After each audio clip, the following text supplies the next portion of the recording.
13h. Radio Clédou, le journal avec Sotelma Malitel.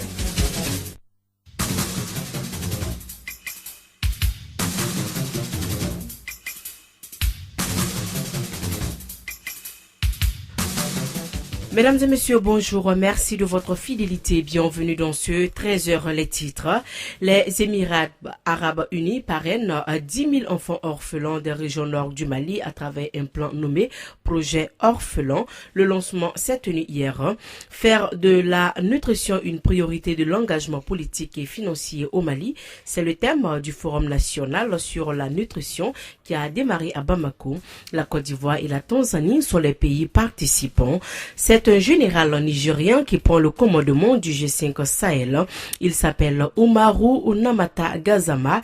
Il remplace le général mauritanien Anena Oul Sidi qui était en poste depuis un an.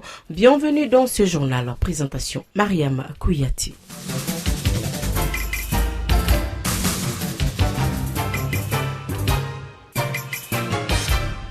Le projet Orphelin vient d'être lancé à Bamako. Ce projet a pour objectif d'assurer le parrainage d'environ 10 000 enfants orphelins ayant un âge compris entre 0 et 15 ans en vue d'assurer une prise en charge sociale.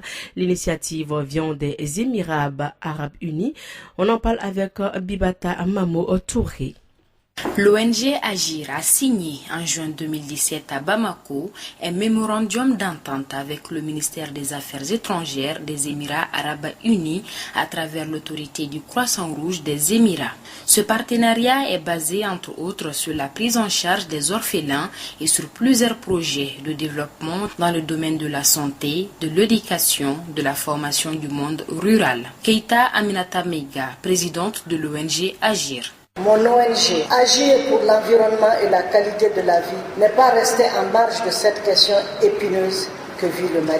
En effet, pour apporter une réponse à ces préoccupations, l'ONG Agir a initié et lancé officiellement en 2014 son programme cadre triennal 2015-2017 qui comprenait 5 axes d'intervention dans l'amélioration de la qualité de l'éducation et l'autonomisation des filles-femmes, prenant en compte l'accompagnement des enfants en situation difficile.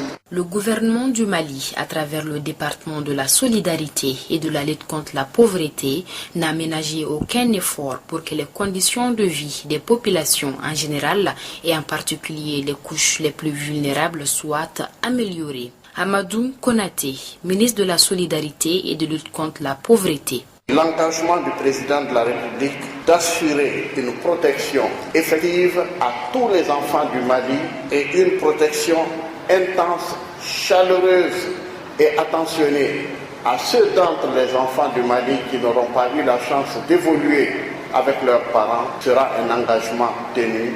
Nous nous y consacrerons.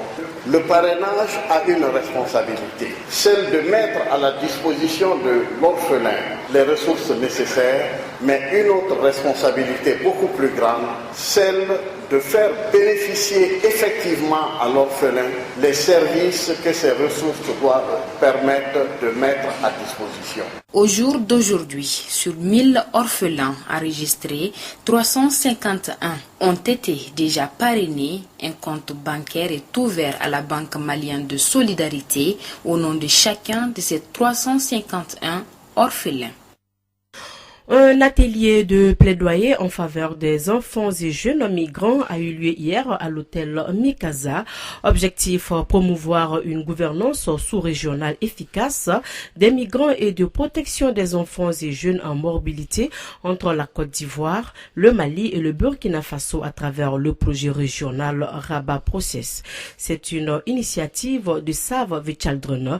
Le dit projet est financé par l'Union européenne. Écoutons Vincent Dambélé, il est coordinateur du dit projet.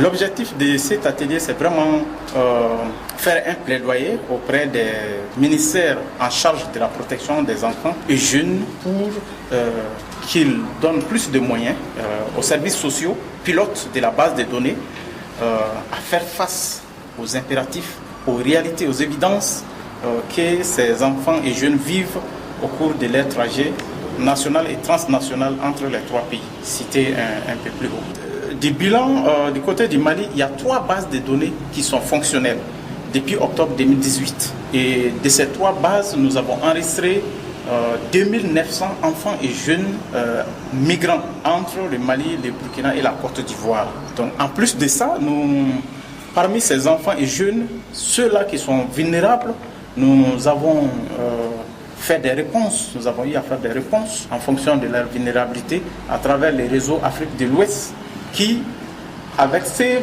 mettent des projets de vie de l'enfant en place pour suivre l'enfant et l'insérer dans un domaine professionnel dans lequel l'enfant a été formé pour le reste de sa vie.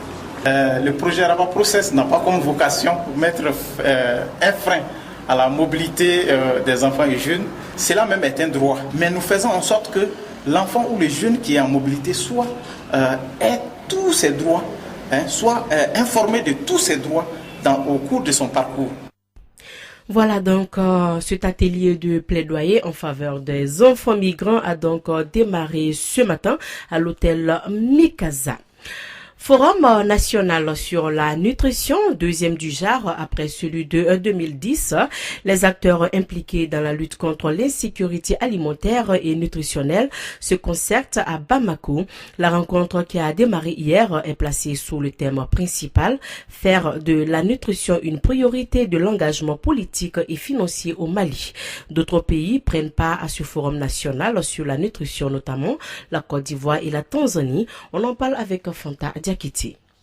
Seulement 0,7% du budget national est injecté par le gouvernement malien dans la lutte contre la malnutrition. Toutefois, le coût lié à la malnutrition s'élève par an à 265 milliards de francs CFA, d'où l'importance de la tenue de ce forum national sur la nutrition qui regroupe plusieurs pays invités, dont la Côte d'Ivoire. Selon son vice-président, le gouvernement ivoirien a fait de la nutrition une priorité en la plaçant au cœur de la lutte contre la pauvreté. Daniel Kablan-Decan, vice-président de la Côte d'Ivoire. Le gouvernement a formalisé son engagement à travers une déclaration signée en septembre 2016 par tous les ministres concernés, en leur confiant dans leurs domaines respectifs la lutte contre la malnutrition.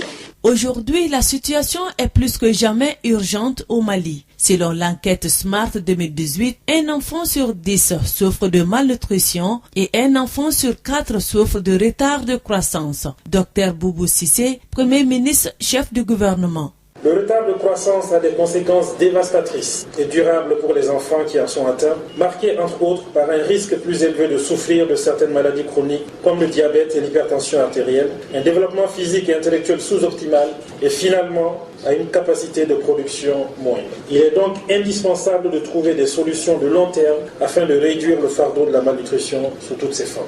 Ce forum national sur la nutrition vient après celui de 2010 qui a abouti à l'adoption d'une politique nationale de nutrition en 2013 et son plan d'action multisectoriel. Cependant, la prévalence reste encore élevée. Le retard de croissance qui était de 30,4% en 2015 a réduit seulement de 3,27% en 2018 selon les DES6. J'attends de vous le regard critique nécessaire pour le parcours de la décennie d'action de la nutrition depuis le forum de 2010 pour nous aider à transformer les défis de la nutrition en opportunités de création de richesse et de bien-être. Ces 3 jours d'échange permettront à tous les acteurs impliqués dans la lutte contre l'insécurité alimentaire et nutritionnelle de formuler des recommandations à l'endroit des décideurs.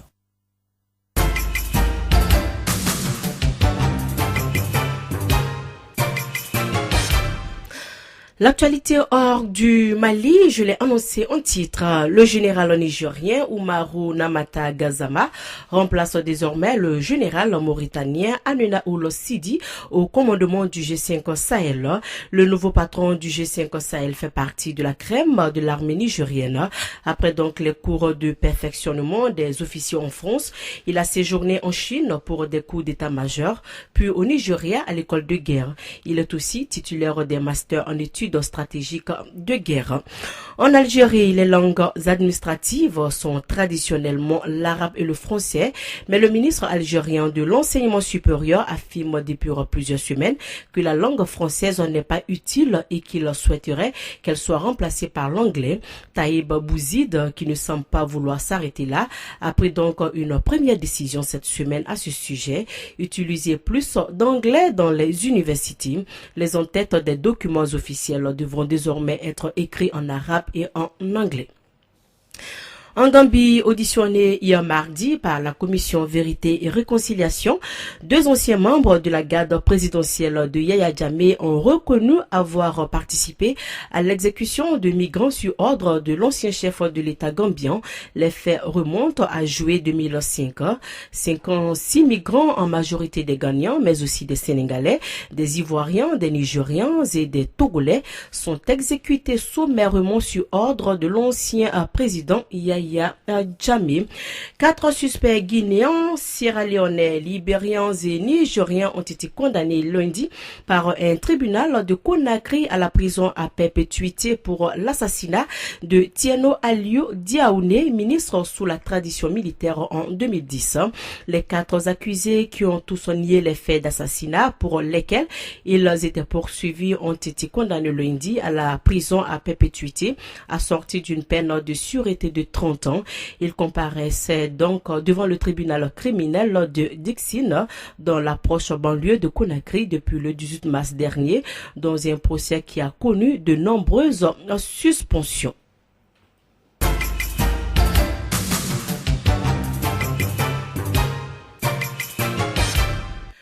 Voilà, il est donc 13h passé de 13 minutes dans le studio Djaliba Bassissoko. C'est la fin de cette édition. Le rappel des titres.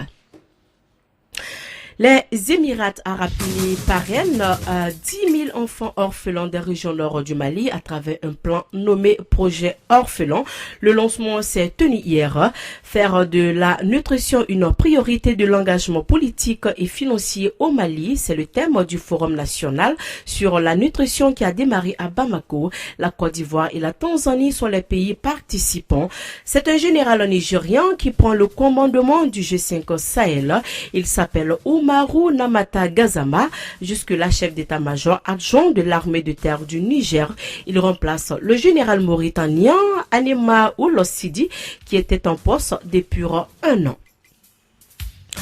Voilà, sur ce, sur referme cette édition. Merci à vous de l'avoir suivi. Présentation Mariam Kouyati, partie technique Abou Touré. Dans un instant, votre page élect.